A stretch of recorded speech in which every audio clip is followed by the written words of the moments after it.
Hello বন্ধুরা, আমি রুমিয়া। বিদেশি আমরার আরেকটি ব্লগে আপনাদের স্বাগত জানাই। শুভ মকর সংক্রান্তি সবাইকে। আজ সকাল সকাল উঠেই স্নান সেরে পুজোটা করে ফেললাম। পিহু এখনো ঘুম থেকে ওঠেনি, তাই ও ওঠার আগে যতটা সম্ভব কাজ সেরে ফেলতে পারি আর কি।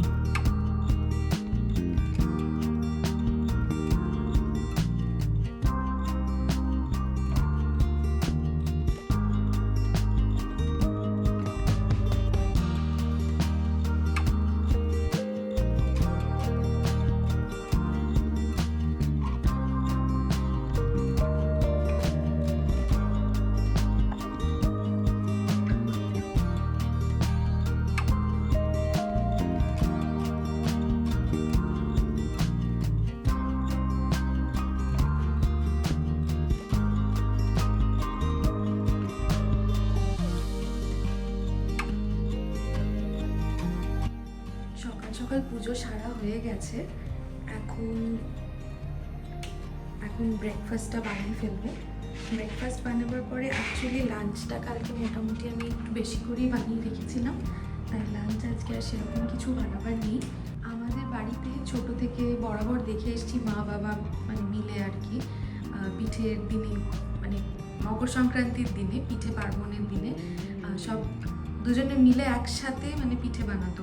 অনেক রকম পিঠে হতো। আমার ঠাম্মি যখন বেঁচে ছিল তখন তো আরোই ঠাম্মি ভীষণ ভালো কিছু করতে পারতেন না, বসে বসে পিঠে করতেন। তো চুষি পিঠে যেটা আর কি হয়, ছোট ছোট চুষি বানানো, এটা একটা খুব পেশেন্সের কাজ। ওই ঠাম্মি বসে বসে চুষি বানিয়ে দিত। আর বাকি সব রকম কিছু মা আর বাবা দুজনে মিলে বানাতো, যেমন সবজি তরকারির পিঠে, তারপর আশকা পিঠে, দুধ পুলি, পাটিসাপটা, নর্মাল সেদ্ধ পিঠে, বিভিন্ন রকমের। আমি এখন সব কিছু নাম আমার হয়তো মনে নেই, বাট আমাদের বাড়িতে 8-10 রকমের পিঠে বানানো হতো আগে। তো সেইগুলো তখন বানাতো মা আর বাবা। তখন আমি বলতাম যে বাপরে, এত কিছু তোমরা বানাচ্ছ, আমি তো কোনোদিন বানাতে পারবো না এত কিছু। মা বলতো দেখবি নিজের যখন সংসার হবে তখন যখন একা একা থাকবি আর কি, তখন মনে হবে যে না বানাই। আমারও মনে হতো, আমিও মাকে বলতাম যে বাপরে, এত কিছু কি করে তুমি বানাও, আমি তো কোনোদিন পারবো না। তাই এত কিছু হয়তো এখানে করে উঠতে পারবো না, এত ছোট বাচ্চা নিয়ে। ইচ্ছে থাকলেও সবটা করে ওঠা সম্ভব নয়। তো পিহু একটু বড় হলে হয়তো আরও কিছু বানাবো নেক্সট কামিং ইয়ারগুলোতে। এই বছরে আমি একটু পাটিসাপটা আর গুড়ের পায়েস বানাবো। পাটিসাপটাটা তো পিহু জানি না খেতে পারবে কিনা, বাট পায়েসও ভীষণ ভালো খায়। ওর জন্মদিন, প্রত্যেক মাসের যে ওর জন্মদিন আমি করি, একটু করে পায়েস বানিয়ে ওকে খাওয়াই। তো পায়েসটাও ভীষণ রেলিশ করে খায়, খুব ভালোবাসে খেতে। তাই এবারে এইটাই বানাবো আমি। তো ওইটাই আর কি আপনাদের সাথে শেয়ার করলাম। যখন আজকে মনে হচ্ছে যে না কিছু বানাই, তখন ওই কথাটা হঠাৎ করে মাথায় আর কি এলো, যে কোনোদিন বলেছিলাম যে আমার দ্বারা তো হবে না এরকম। সেটা থেকেই মনে হয় যে আমরা মেয়েরা সব পারি। মেয়েরা একটা মেয়ে বলবো না, ছেলে মেয়ে বোধ আর কি, সবাই সব কিছু পারে। একটা বয়সের পর যখন দায়িত্ব বাড়ে, সংসার বাড়ে, তখন সবাই সব কিছু শিখে যায়। কাউকে আলাদা করে এটার জন্য কোনোদিন কিছু শিখতে হয় না, সময় সব কিছু শিখিয়ে দেয়। তাই আজকে ওই জিনিসটা ফিল করছিলাম, যে মাকে একদিন বলেছিলাম যে আমি তো পারবো না এসব কিছু করতে। তো আজকে সেই করার ইচ্ছেটা যখন হচ্ছে মনে, যে না করি, তখন এই জিনিসটা মায়ের কথাটা খুব মনে পড়ছিল আর কি। তাই আপনাদের সাথে এটা শেয়ার করলাম। তো চলুন আমি ফাটাফাট এখন ব্রেকফাস্টটা ফার্স্টে বানিয়ে ফেলি, তারপরে এই পিঠে পায়েস সব অ্যারেঞ্জমেন্টগুলো করবো। আর আপনারা কে কী পিঠে পার্বণে কে কী পিঠে বানালেন, কেমন খেলেন, আমাকে অবশ্যই জানাবেন কমেন্ট সেকশনে। আজকে বানাচ্ছি সব রকম সবজি দিয়ে চিড়ের পোলাও। এটা খেতে দারুণ লাগে, বানানো খুব ইজি।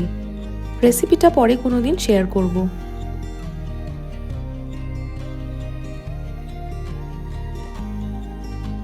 এই যে বাবা অফিস বেরোবে, তাই মেয়ে কোলে উঠে বসে আছে।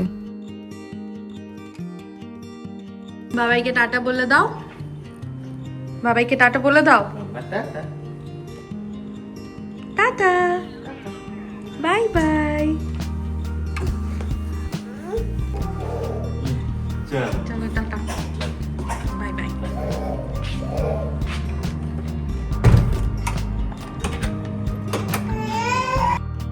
ব্রেকফাস্ট করে রাজদীপ অফিসের জন্য বেরোলো।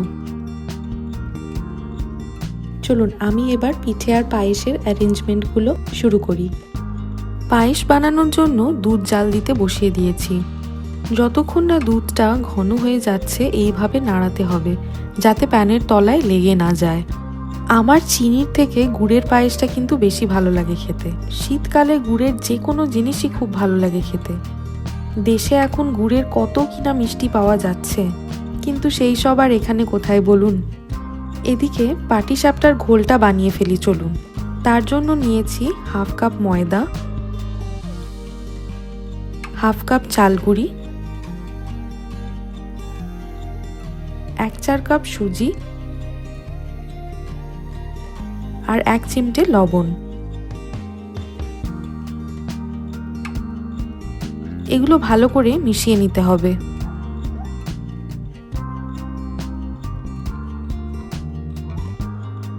তাতে দিয়ে দেব 1 চামচ মতো গুড়। এখানে চিনিও ইউজ করা যায়, কিন্তু আমার গুড়ের ফ্লেভারটা বেশি ভালো লাগে।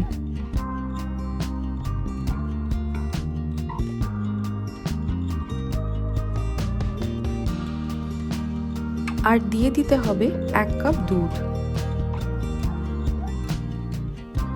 ভালো করে মিশিয়ে নিতে হবে আর তৈরি করতে হবে পাতলা একটা মিশ্রণ।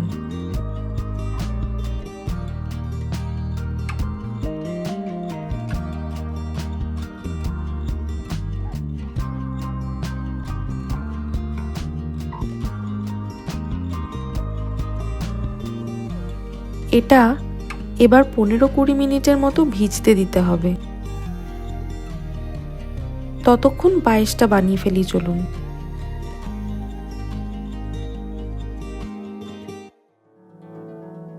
পায়েস রেডি হয়ে গেছে। এই ক্ষীরটা আমি বানিয়েছি হাফ চামচ ঘি, হাফ কাপ দুধ আর 1 কাপ মিল্ক পাউডার দিয়ে।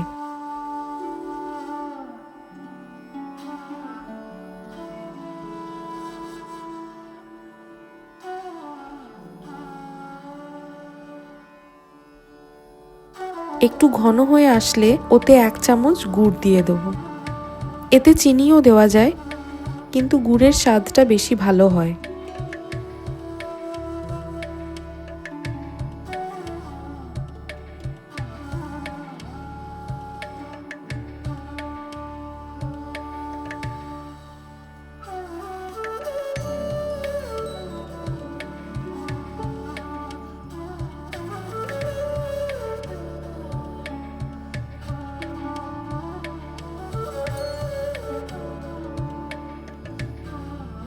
খোয়া ক্ষীর একদম রেডি। এবার ঘোলটা তাওয়ার মধ্যে এইভাবে দিয়ে দিতে হবে, ঠিক যেমন করে ধোসা বানায় সেই রকম।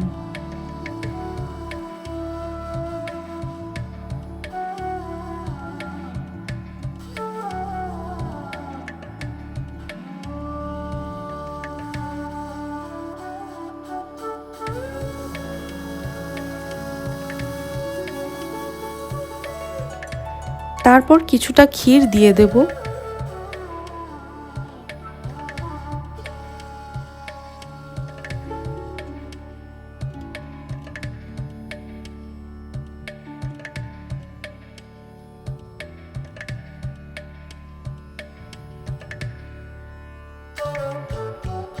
রোল করে নেব আর তৈরি পাটিসাপটা।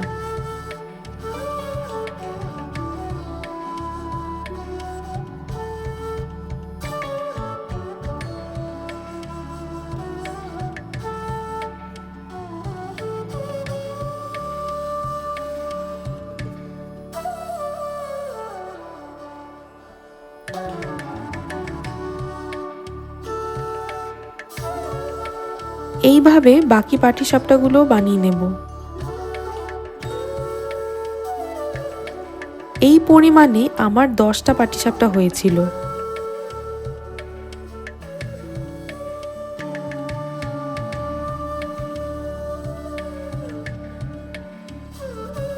তো এই বিদেশের মাটিতে পৌষ পার্বণের দিনে আমার ছোট্ট এই আয়োজন, গুড়ের পায়েস আর ক্ষীরের পাটিসাপটা একদম তৈরি।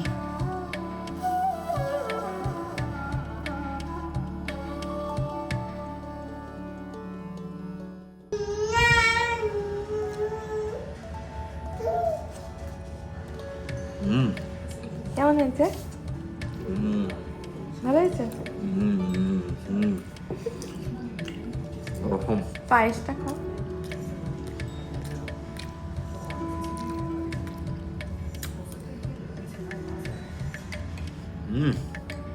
কথা হবে না। কি হলো মামা?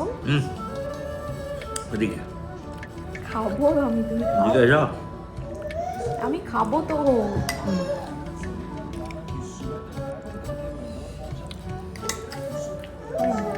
ভালোই। খুব ভালো হয়েছে।